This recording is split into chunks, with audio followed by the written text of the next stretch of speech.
The Tree That Ran Away by Henry Beston.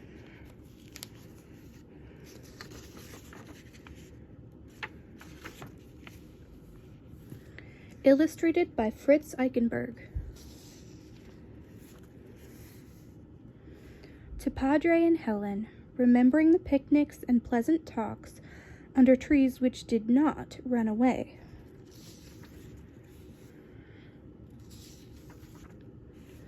Chapter 1. Goodbye to the Old Farm.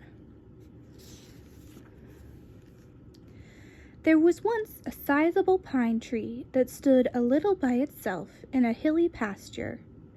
Its shade made a fine place for the cows and sheep to rest in when they grew tired of eating grass in the sun, and its branches were well shaped for building nests. The rabbits, too, stopped in its shelter on their way to the farmer's garden, and the squirrels raced up and down its trunk and flung themselves gaily from branch to branch. Altogether, the pine tree had a good deal of company and heard a good deal of talk. One day a rabbit came hop, hop, hopping and stopped in its special corner between two roots. "Where have you been, Rabbit?" asked the tree politely. "I've just been over the hill to the next farm," said the rabbit. "It's wonderful. Their lettuces are much finer than jerubabels and mehitabels on our farm. Their house is larger, their weather vane is brighter, everything's much nicer on the other side of the hill." "I've always thought ours was a very fine farm," said the pine tree a little stiffly. Soon after that, a bird settled in the branches. "Where do you come from, stranger?" asked the pine tree with its usual politeness. "I come from the north. Southward I fly, over the hill and into the sky, over the hill and far away, to a starrier night and a brighter day," sang the bird, who, like other birds, always talked in poetry. "I think very well of our own climate," said the pine tree uneasily. Soon a sheep came to lie in the shade, staring out straight before her with her eyes like marbles. "What are you thinking about, sheep?" asked the pine tree. "I'm thinking how good the grass looks on the other side of the hill," said the sheep. "I'm just wondering if Jerubabel has made the fence so tight I can't get through it." "I do wish you could talk about something except the other side of the hill," cried the pine tree crossly. "Don't you know that I can't look over? It's mean for all you creatures who have feet and wings to keep talking about things I'll never see." "Hoity-toity," said the sheep, rising. "What a temper you're in, to be sure. You nearly made me swallow my cud. I'll go to some shade where I can have peace, thank you." And the sheep walked off, offended. The tree wanted to apologize, but it didn't exactly know what it had done that was so wrong. And anyway, the sheep was soon out of hearing. The pine tree was left alone.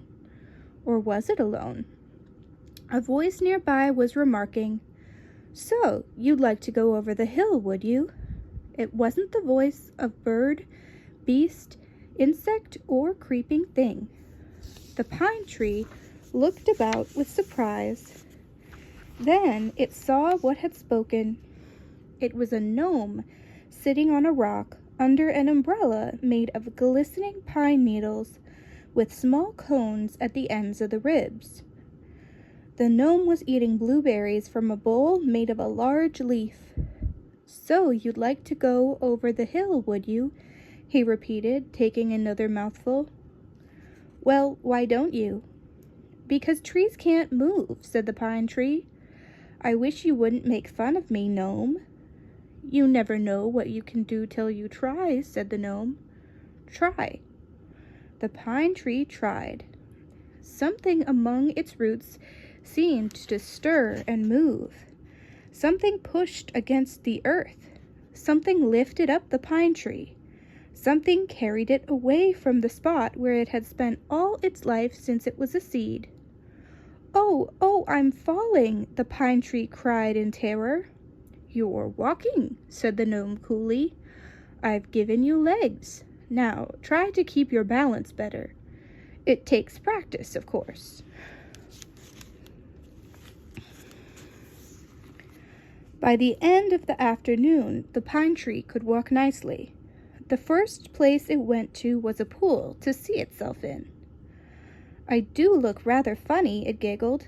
It did look rather funny.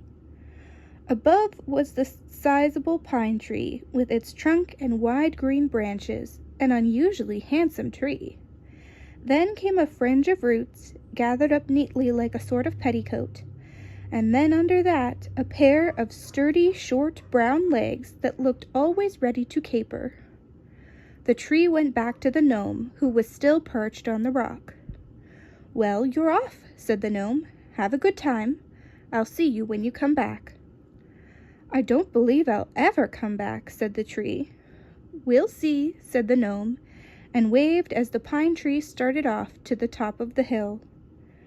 The first thing that the wandering tree met was a cow grazing peacefully in the late afternoon light, with a jingle-jangle bell at her neck. "Hello," said the pine politely. The cow looked up, saw the pine moving toward her on its stout brown legs, uttered a moo of wild terror, flung up her tail, and bounded off down the pasture at a speed that would curdle her milk for a week. The tree paid no attention to her, but looked abroad over the landscape.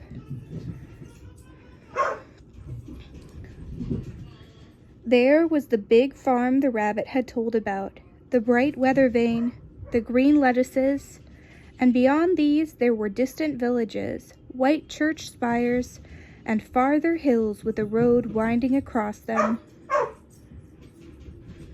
"Ah, I must see everything," thought the tree, turning about to seek the road. The cow was still running.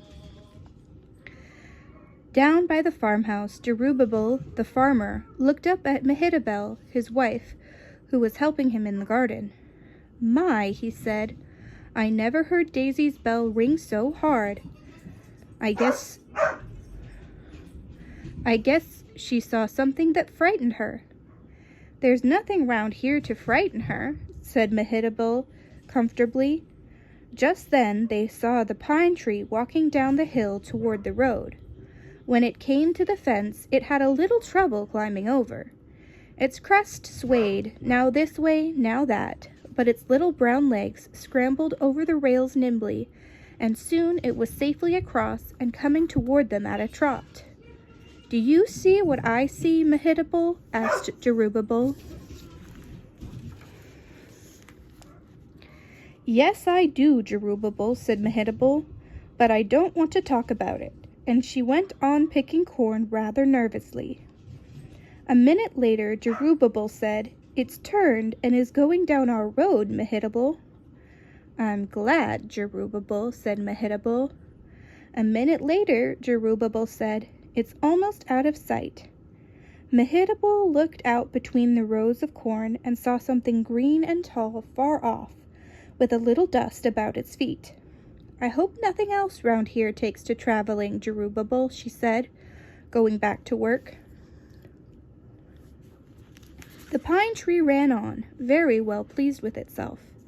At the rate its legs were going, it was ready to race anything. A horse in a nearby meadow looked up, gave a neigh of terror, and galloped off along the wall. The pine put on speed and beat it to the end of the pasture. "Of course," it said to the panting horse, "I had better footing than you did, but I'd have beaten you anyhow if we'd both been on the road, I think. Can't you jump the fence and we'll have a little race as far as the railroad track?" "I don't want to," gasped the horse. "I don't want to come anywhere near you. Go away." "Oh, because I have legs, I suppose," said the pine tree airily. "Well, you have 4 of them yourself, but I'm not afraid of you." Leaving the horse to think about this remark, the tree continued on its way. It walked rather jauntily till it heard a small, angry voice remark from the hole high up in its trunk, "Will you please stop jiggling my babies?" It was the mother squirrel. The tree had quite forgotten about her. It had remembered that the birds' nests were empty now, but it hadn't thought about squirrels. "I'm sorry," it said, coming down to a less jouncy walk. "That's better," remarked the squirrel. "I have no objection to travel if it's comfortable. My children have reached an age when it should broaden their minds, but no jouncing, if you please. And when you stop, see that we're near an oak tree." The pine agreed politely. It wasn't sure whether it was pleasant to have company or not. It decided it wasn't. Those young squirrels were practically full-grown now. They didn't need a nest, the tree decided. It stopped near an oak. "There's your supper, squirrels," it called genially. The squirrels clambered down its trunk and into the oak, where they were soon merrily cracking acorns. The tree looked hard at the oak. Sure enough, there was a good hole in its trunk that didn't seem occupied. The squirrels could use it, or they could walk home. "So long, I'll be seeing you," called the pine, suddenly making off down the road as fast as it could go. It heard an angry scurry behind it, but paid no attention. It ran on for a mile or so, and then stopped. There was no further pursuit. "It's not an adventure if there are too many others along," thought the pine tree, settling down to a comfortable walk.